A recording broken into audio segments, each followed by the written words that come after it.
이 시간 당회장 목사님께서 하나님은 사람을 통해 일하신다 라는 제목으로 말씀 전하실 때에 큰 은혜 받으시기 바랍니다. 목사님 나오시겠습니다. 어느 조직 공동체든 사람이 중요합니다. 사람을 잘 세워야 합니다. 예수님도 사람을 찾아 제자를 삼으셨습니다. 하나님도 사람을 세우셨습니다. 아브라함을 택하여 믿음의 조상을 삼으셨고 또 모세를 세우셔서 히브리 민족을 구원하셨습니다. 다윗을 세워서 이스라엘의 2대 왕으로 삼으셨습니다. 그 시대마다 사람을 세워서 하나님의 일을 하셨습니다. 주님의 몸된 교회도 사람을 세워서 하나님의 나라를 세워가십니다. 특히 구원받은 성도들에게 직분을 맡기셔서 하나님의 나라를 이루어가는 겁니다. 여러분, 직분을 맡은 자들을 성경은 청직이라 이렇게 부릅니다. 청직이란 말은 하나님의 소유를 관리하는 자란 뜻입니다. 여러분, 소유권자는 누굽니까? 하나님이에요. 우리는 하나님이 맡겨주신 것을 관리하는 청지기들입니다. 우리의 시간도 우리의 재능도 소유도 아니 생명까지도 내 것이 아닙니다. 주인이 하나님이시고 우리는 하나님의 것을 관리하는 청지기들입니다. 그런데 때로는 우리가 주인인 것처럼 착각을 하고 사는 시간이 참 많습니다. 주인은 자기 뜻대로 삽니다. 그러나 청지기는 주인의 뜻대로 사는 겁니다. 바로 우리는 하나님의 청지기입니다. 그래서 여러분, 청지기는 이것을 늘 기억해야 됩니다. 우리가 시간이 많아서 주의 일을 하는 게 아닙니다. 주의 일을 하라고 하나님이 시간을 주신 거예요. 건강해서 주의 일하는 거 아닙니다. 주의 일을 하라고 내게 건강을 주셨음을 감사해야 돼요. 소유가 많아서 드리는 거 아닙니다. 주의 일을 하라고 내게 소유를 주셨다고 고백을 해야 돼요. 오늘 재능이 뛰어나서 봉사하는 것도 아닙니다. 봉사하라고 내게 재능을 주셨음을 감사해야 됩니다. 그러므로 주신 목적이 하나님께 있습니다. 여러분, 우리는 다음 주일에 장로님, 권사님, 우리 안수 집사님들을 선출하려고 합니다. 하나님이 찾으시는 좋은 일꾼들이 많이 선출될 수 있도록 여러분 함께 기도해 주시기를 부탁드립니다. 일꾼을 세우는 목적은 일하라고 세우는 거예요. 일하라고 세웠는데 일하지 않는 직분은 가치가 없습니다. 고여있는 물은 썩습니다. 구르지 않는 돌은 이끼가 낍니다. 여러분, 게으른 종은 사랑을 받을 수가 없어요. 사용하지 않는 칼은 녹이 나고 부식이 되는 거예요. 그래서 리빙스턴이 한 유명한 말이 있어요. 나는 녹수로 없어지기보다는 달아 없어지길 원한다고 했습니다. 오늘 말씀은 사도 베드로 당시에 많은 박해 아래 있던 성도들에게 위로를 하면서 하늘의 소망을 전해주는 말씀이 오늘 본문이에요. 특히 교회에 다가올 환난을 보았어요. 시련과 고난이 다가옴을 알면서 먼저 교회 지도자들인 장로님들을 불러서 양무리들을 우리가 어떻게 돌봐야 하는지, 이 양무리들을 어떻게 보호해야 되는지를, 그리고 영적인 지도력과 신앙의 본이 되어야 할 것을 우리에게 잘 권면해 주고 있습니다. 어디에서든지 가장 중요한 건 뭘까? 지도자의 역할이 중요합니다. 전에 중앙아시아 타슈켄트 거기까지 알마트에서 가는데 18시간이에요. 여기 차를 타고 투어를 했습니다. 근데 가는 동안에 그들은 이 양을 많이 목축을 하는데 목동이 말을 타고 개 2마리를 데리고 수백 마리의 양떼를 방목을 하는 거예요. 그게 궁금해서 물었습니다. 그랬더니 그 목동이 하는 말이 앞에 있는 20마리 아주 건강하고 건실한 양을 가리키면서 자기는 저 앞에 있는 저 20마리의 양들을 집중하고 훈련하고 교육을 하며 돌본다는 거예요. 그러면 뒤에 있는 수백 마리의 양들은 앞에 있는 양을 보고 그냥 따라온답니다.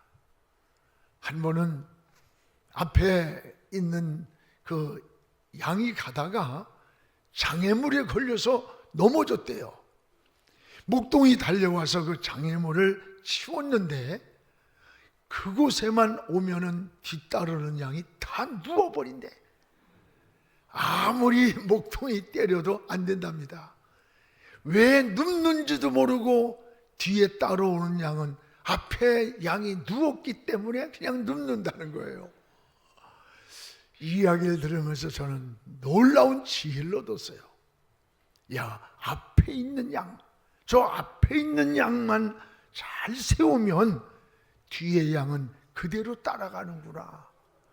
그래서 저는 이때부터 교회의 재직을 어떻게 훈련하고 이 앞에 있는 장로님, 권사님, 집사님들 어떻게 잘 세워서 목양을 하고 교육하고 훈련하면서 해야 할까를 고민하면서 오늘까지 온 거예요. 파레토의 법칙에 보면 20%가 그 80%를 이끌어 간다는 거예요. 여러분, 20%가 교회에서 누굽니까? 재직들입니다. 교회는 모든 사람들이 다 일하는 거 아니에요. 이 앞에 있는 중직자들이 걸어가는 신앙, 충성, 헌신의 본을 보면서 뒤에 성도들은 따라가는 거예요. 그래서 직분자들의 사명이 이렇게 중요하다는 것을 인지해야 돼요. 그래서 베드로 사도는 장로들에게 3가지를 권면하는 거예요. 하나는 자원하는 마음으로 하나님을 섬기라는 거예요. 자원하는 마음으로 섬기는 모습을 양들에게 보여주라는 거예요. 우리 2절을 같이 한번 읽겠습니다. 너희 중에 있는 하나님의 양무리를 치되 억지로 하지 말고 하나님의 뜻을 따라 자원함으로 하며 더러운 이득을 위해 하지 말고 기꺼이 하라. 여기 양무리를 치되 억지로 하지 말아라. 하나님의 뜻을 따라 자원함으로 하라. 더러운 이득을 위해 하지 말아라. 오늘 여러분, 이게 청지기들이 일하는 자세를 말씀해 주는 거예요. 부득이함으로, 뭐 억지로 마지 못해 하지 말라. 자원함으로 우러나와서 하라는 권면이에요. 여러분, 같은 일을 해도 억지로 하면 그 노동이 돼요. 여러분, 또 즐겁게 하면 사명이 되는 거예요. 오늘 여러분 주의 일을 할 때에 여러분은 노동자입니까? 사명자입니까? 저는 우리 교육자들에게, 저 자신에게 늘 이런 말을 고백해요. 전에 우리 시골에서 모슴이 있었어요. 모내기를 할 때 전에는 손으로 심었습니다. 일꾼들이 손으로 모를 심을 때 아니 왜 이렇게 해가 기냐고 막 불평을 해요. 그런데 우리 아버지는 뭐라냐, 아니 왜 이렇게 해가 빨리 넘어가느냐고 아쉬워하는 거야. 똑같은 시간에 똑같은 일을 하는데 주인과 종의 마음이 다른 거예요. 우리는 주인의식을 가지고 하나님의 일을 해야 행복한 거예요. 즐겁고 일을 하거나 보람이 있고 기쁜 거예요. 오케스트라가 여기서 악기를 가지고 연주를 해도 내 연주에 한 화음이 이 아름다운 찬양을 하고 있다는 이 감격을 가지고 마음과 기도와 삶이 드려져서 하는 연주는 다른 거예요. 오늘 우리는 주인의식을 가지고 하나님의 일을 하는 것을 기억해야 돼요. 오늘 베드로는 장로님들에게 양무리를 치되 양무리를 돌려보되 억지로 하지 말아라. 부득이함으로 하지 말고 자원함으로 하라는 거예요. 오늘 하나님의 일을 하는 우리들에게 거울이 되기를 바랍니다. 어떤 의무감이나 눈가림으로 하지 말라는 거예요. 억지로 하면 얼마 못 가요. 빨리 지쳐요. 주의 일도 우러나와서 할 때 은혜가 되고 행복하고 기쁘고 보람이 되는 거예요. 여러분 잘 아는 강철왕 카네기가 후계자를 지명할 때 이야기입니다. 세계적인 관심이 집중이 되었습니다. 카네기가 후계자로 지명한 인물은 총소부로 입사했던 미스터 쉐이브라는 사람이에요. 그가 카네기의 후계자가 될 것이라고는 어느 누구도 예측을 못했어요. 그 회사에는 유능한 세계적 인재들이 너무 많았기 때문입니다. 카네기는 이 미스터 쉐이브를 후계자로 지명한 이유로 세 가지를 말했습니다. 그는 성실한 사람, 그는 책임감 있는 사람, 그리고 인성이 갖춘 사람이다. 그리고 카네기는 내가 유일하게 이름을 알고 있는 총수부가 이 사람이네. 성원을 청소하라고 하면 항상 주변까지 청소를 하고 있지. 그래서 나는 그를 비서로 채용을 했고, 비서로 일을 할 때는 나의 일거수 일투족을 공부하면서 기록을 하더군. 업무 시간이 끝나도 내가 퇴근을 하기 전까지는 항상 자리를 지켰다네. 이런 사람에게 회사를 물려주지 않으면 어떤 사람에게 물려주겠는가? 경영이 필요한가? 두려워하지 말라. 경영이 필요하면 유능한 경영인을 자네 수하에 채용하면 되는 거야. 전략이 필요하면 유능한 전략가를 채용하면 되는 거야. 그런 거는 중요한 게 아니야. 지금까지 가지고 있던 자네의 그 근면한 성실한 바탕 위에 이 회사를 세워가길 바라네. 그러면서 그 회사를 물려줬다고 하는 유명한 이야기 아닙니까? 그렇습니다. 여러분, 하나님의 일뿐만 아니라 이 사회에서도 진실하고 성실하고 이런 사람을 사회가 찾는 거예요. 아무리 세상이 모순된 것 같지만 안 그렇습니다. 여러분도 하나님이 일감을 맡고 싶어하는, 하나님은 여러분에게 일감을 맡기고 싶어하는 거예요. 여러분에게 재물을 맡기길 원하는 거예요. 여러분에게 재능을 맡기길 원하는 거예요. 하나님이 맡기고 싶어하는 그런 청지기들이 되기를 주의 이름으로 축복합니다.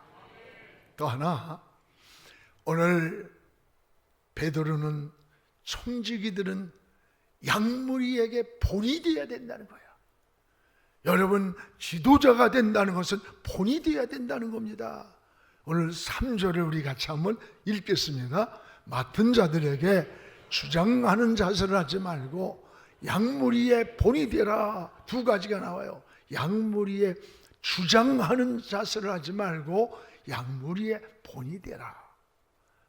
여러분, 주의 일을 할 때에도 고집을 내세우고 자기 주장대로 안 되면 성질을 내고, 이게 아니라 성도들의 본이 되라는 거. 본이 뭐예요? 모델이 되는 거야. 그 본이 되는 모델을 보고 따라하는 거 아닙니까? 그래서 교회 직분은 이 섬김의 리더십이에요. 이게 서번트 리더십, 종의 리더십이라고 해요. 군림하는 자리가 아니에요. 양무리의 본이 되는 거라요. 본이 되는 거. 이게 지도자의 자세예요. 우리는 무엇에 본이 되어야 될까? 무엇보다도 예배 생활의 본이 되어야 됩니다. 이사야 1장 15절에 보면 이런 말씀이 있어요. 여러분, 기도할 때 하나님이 눈을 가린다, 듣지 않는다. 왜 그랬을까? 하나님께서 그들의 기도를 듣지를 않았어요. 예배를 거부했던 겁니다. 오늘 우리의 신앙도 마찬가지입니다. 여러분, 계시록 3장 계시록 11장 1절에 보면 하나님의 성전과 제단과 그 안에 경배하는 자를 청량하라, 갈대 같은 자를 주면서 그 하나님의 성전 안과 제단 그 안에 경배하는 자들 청량이라 말은 소유를 삼으라는 거야. 이들이 누굽니까? 바로 예배자들이에요. 예배는 하나님을 만나는 시간이에요. 여러분, 예배하는 자를 하나님의 소유를 삼으라는 거예요. 신앙은 예배의 실패는 신앙의 실패인 거예요. 여러분, 무엇보다도 예배 생활에 우린 본이 되어야 되는 겁니다. 또 하나는 적어도 교회의 중직자들은 11조 생활에 본이 되어야 되는 거예요. 말라기 3장 7절에서 10절에 보면 11조를 하나님의 것을 도둑질하는 것이라. 우리가 언제 하나님과 도둑질했습니까? 11조와 헌물이라 그랬어요. 하나님의 것을 도둑질하고 축복을 고백할 수 있습니까? 11조는 내 것이 아니에요. 하나님의 소유를 구별하는 것이고 하나님의 소유를 인정하는 거예요. 신앙의 기둥을 세운다면 여러분, 성의를 세우고 11조 생활, 이게 기본 기둥이 되는 거야. 기초가. 하나님은 11조를 우리 인간이 살아가는 축복의 약속으로 말씀하셨어요. 여러분, 11조를 줄이는 것을 고민하지 말고 축복을 받아서 더 드리기를 기도하시기 바랍니다. 이게 은혜예요. 하나님의 소유를 인정하고 구별할 수 있을 때 신앙은 성숙해집니다.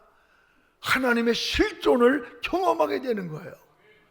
또 하나는 우리는 신앙의 본이 되어야 됩니다. 순종의 본이 되어야 돼요. 창세기 22장 12절에 보면 여러분, 그 하나님이 아브라함에게 한 얘기예요. 야, 아브라함아, 네 아들 독자까지라도 아끼지 아니한 걸 내가 안다. 이제 내가 안다. 네가 하나님 경외하는 것을 안다. 하나님이 인정하는 내용이 나와요. 이게 무슨 말씀이에요? 순종이라는 것은 내 생각에 맞아서 하는 게 아니에요. 내 생각과 아무 관계가 없어요. 하나님이 이삭을 모리아 산에 드리라고 할 때 아브라함은 이삭 아들, 제물로 삼으려고 하는 아들, 자기의 부인 사라와 의논을 하지 않았어. 이게 고집일까? 아닙니다.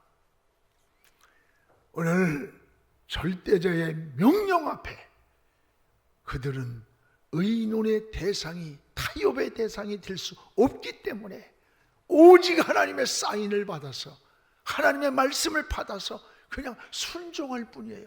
이게 바로 믿음인 거예요. 하나님은 이런 아브라함을 믿음의 조상이라고 했고, 여러분, 이들을 통해서 하나님의 나라를 번성시켰던 거예요. 오늘 우리의 신앙을 다시 한번 돌아보시기를 바랍니다. 믿음의 결과가 순종입니다. 그 순종의 열매가 뭐냐? 축복이에요. 우리 제직도는 이 양무리의 본이 되는, 이게 바로 교회에 세워진 중직자라는 것을 깨닫기를 축복합니다. 또 하나, 하나님은 우리에게 어떤 희생과 헌신을 요구하는 게 아니에요. 오히려 하나님은 반드시 내가 너에게 보상해 준다, 약속을 하는 거예요. 오늘 4절을 우리 같이 한번 읽겠습니다. 그리하면 목자장이 나타날 때에 시들지 아니하는 영광의 관을 너희가 얻으리라. 목자장이 나타날 때, 목자장이 누굽니까? 우리 주님이십니다. 주님은 생사화복의 주권자예요. 그 주님이 손을 들어주시면 되는 거예요. 그 주님이 손을 펴실 때 그게 축복이에요. 목자장이 나타날 때. 그래서 고린도 전서 15장 58절에 보면 너희가 주 안에서 수고가 결코 헛되지 않다. 이 세상에서는 열심히 일하고 수고가 헛될 때가 많아요. 그러나 주 안의 수고는 결코 헛되지 않음을 알미라고 했습니다. 그렇습니다. 반드시 목자장 되시는 주님이 보상해 주시기 때문입니다. 오늘 그러면 이 목자장 되시는 주님이 언제 나타나는 겁니까? 바로 이건 주님 재림하실 때를 말하는 거예요. 우리가 주님 앞에 서는 날입니다. 여러분, 이 땅의 삶이 영원한 게 아니에요. 언제인지 모르지만 반드시 결산하는 시간이 옵니다. 그때 목자장 되시는 주님 앞에 우리가 모두 서게 될 거예요. 주님은 시들지 않는 면류관을 약속합니다. 우리의 보상은 이 땅에서 받는 박수 소리가 아니에요. 그건 시들어버리는 면류관이에요. 시들지 않는 영원한 면류관은 하나님께 받는 거예요. 지금은 여러분 몰라도 괜찮아요. 지금은 손해보는 것 같아도 그렇게 보일 수 있어요. 그렇다고 조급해하지 마십시오. 낙심하지 마십시오. 반드시 때가 옵니다. 하나님의 시간표는 늦지 않습니다. 저는 시편 37편에 나오는 이 다윗의 간증을 굉장히 늘 묵상하며 좋아해요.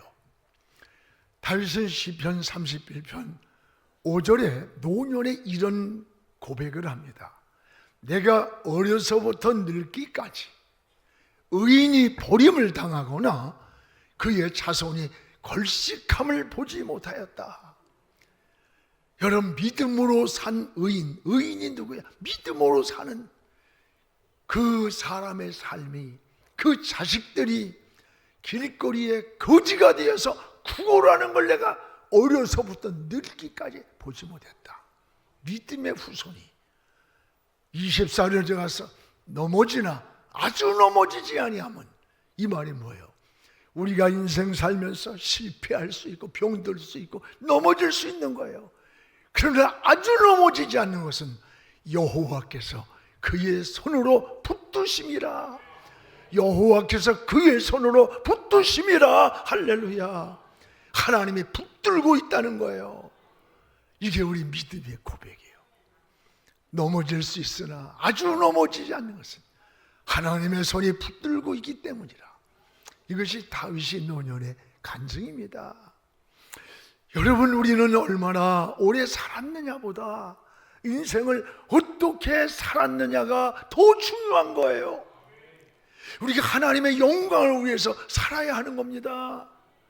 하나님의 일을 충성스럽게 하다가 하나님 앞에 서야 합니다.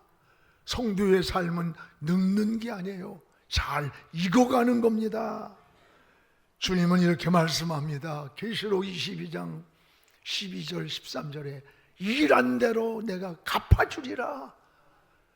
여러분, 세상에서는 죽도록 수고하고도 수고할 그 대가가 돌아오지 않을 때가 있어요.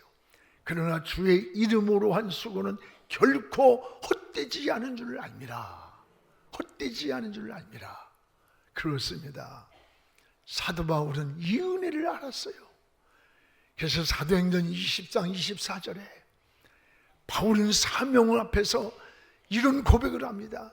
나는 생명까지도 사명을 위해서 귀하진 것을 여기지 않는다. 바울이 목숨까지 걸 만한 그 사명이 뭘까? 복음이었어요. 복음. 십자가에 피 묻은 복음. 이 복음의 은혜를 깨달은 이후에 이걸 전하는 일에는 내가 목숨도 걸었다는 거예요. 예수님만이 생명입니다. 예수님만이 우리의 구원입니다. 예수님만이 평안이고 예수님만이 하나님께로 가는 길임을 전하는 것이 사명임을 깨닫고 목숨을 걸었다는 거예요. 그렇습니다. 자기 사명을 발견한 사람들은 인생을 행복하게 사는 거예요. 또한 여러분, 우린 청직이에요. 우리는 무엇보다 소속감이 분명하게 살아야 됩니다. 떠돌이가 되면 안 됩니다. 교회에서 장로가 되고 여러분 안수집사가 되고 권사가 돼가지고 떠돌이가 되면 안 돼. 교회관이 분명해야 되고, 여러분이 직분을 받을 때는 적어도 내가 영안교회에서 관이 되어 나가리라는 소속감이 있어야 되는 거예요. 떠돌이가 되지 않기를 바랍니다. 국적 없는 장기덕 씨 이야기가 있습니다.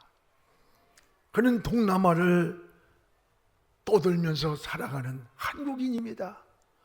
한국말을 잘해요. 한국 음식을 잘 만들어요. 근데 국적이 없어요. 인도에는 국적 없이 사는 사람이 1억이랍니다. 미얀마나 저 태국 같은 데 가면 국적 없는 사람이 참 많아요. 그는 매일같이 대사관 앞에 가서 1인 시위를 하는 거예요. 나를 한국으로 보내달라. 나 한국 사람이다. 그런데 국적을 없어서 갈 수가 없어요. 어느 날 캄보디아에서 살던 훈이라는 할머니가 KBS 방송에 나와서 소개가 되었어요. 국민총원이 일어나서 국적을 얻었다는 얘기를 듣고 이 시도를 한 거예요. 장기덕 씨도 그 대상이 되었어요. 국민 여론을 얻는 동안 막 소원이 뭐냐고 물었더니 내가 오토바이 한번 타고 이 인도 거리를 팍 한번 달려보고 한국에 돌아가고 싶습니다. 그래서 중고 오토바이를 샀어요. 그 오토바이를 타고 한국에 가기 전에 막 뽐내면서 시내를 달리고 싶었어요. 그런데 바로 그날 오토바이를 타고 사고가 나서 죽고 말았어요. 끝내 그는 고국에 못 돌아오고 동남아를 떠돌다가 불운한 인생을 마치고 말았습니다. 하나예요. 국적이 없었기 때문에 고국에 돌아오질 못한 거예요. 여러분, 우리에게도 소속감이 중요한 겁니다. 나라 없는 서름이 얼마나 비참한 줄 알아요? 내 나라, 내 조국이 얼마나 소중한가를 알아야 돼요. 나라 위에 기도 많이 해야 돼. 북한이 핵을 가지고 막 이러는데 우리는 이러고 앉았어. 참 큰일 났어. 여러분, 힘은 힘으로만 방어하고 힘이 있어야 자유를 지키는 거예요. 다른 방법이 없는 거야. 평화는요, 서로 힘이 부딪혀서 견제될 때 평화가 유지되지. 한쪽이 약하면 구골하는 거야. 구골은 평화가 안 되는 거야. 또 여러분, 날이 저물어 가면 내 가정이란 소속된 데가 있어야 돼. 아무리 집이 많아도 날이 저물면 내가 돌아갈 가정이 있어야 되는 거예요. 또 하나는 내가 섬기는 교회가 있어야 돼. 아무리 멀리 이사를 가고 어느 곳에서도 내가 섬기는 교회가 있어야지. 떠돌이 신앙이 되면 안 되는 거예요. 특히 재직은 내 교회가 있어야 되고 내 목자가 있어야 되고 내가 해야 할 사명이 분명해야 그 사람이 온 삶을 당해 헌신하고 희생하고 충성된 일꾼으로 사는 거예요. 하나님은 소속이 분명할 때 너는 내 것이라. 내 것이란 말은 하나님이 보장해 준다는 거예요. 여러분, 하나님 편에서 하나님 앞에 소속이 분명한 믿음을 가지고 우리의 신앙의 길을 잘 달려가는 하나님의 사람으로 살기를 주의 이름으로 축복합니다. 기도하겠습니다. 거룩하신 우리 아버지 하나님, 감사합니다. 오늘 우리의 신앙을 다시 한번 돌아보면서 하나님 앞에 우리가 맡겨진 사명이 무엇인가 깨닫게 하시고 주의 일을 할 때 부득이함으로 하지 않고 우러나와서 하나님의 일을 하게 하시고 양무리를 치되 하나님 아버지 마음껏 기뻐서 섬기게 하시고 하나님 아버지 본이 되는 신앙생활을 하게 하시며 반드시 내가 다시 올 때 천사장의 아버지 하나 함께 너희에게 받을 상급을 주리라고 했사오니 이 은혜를 누리는 우리 신앙 되게 하여 주시옵소서. 예수님 이름으로 기도하옵나이다. 아멘.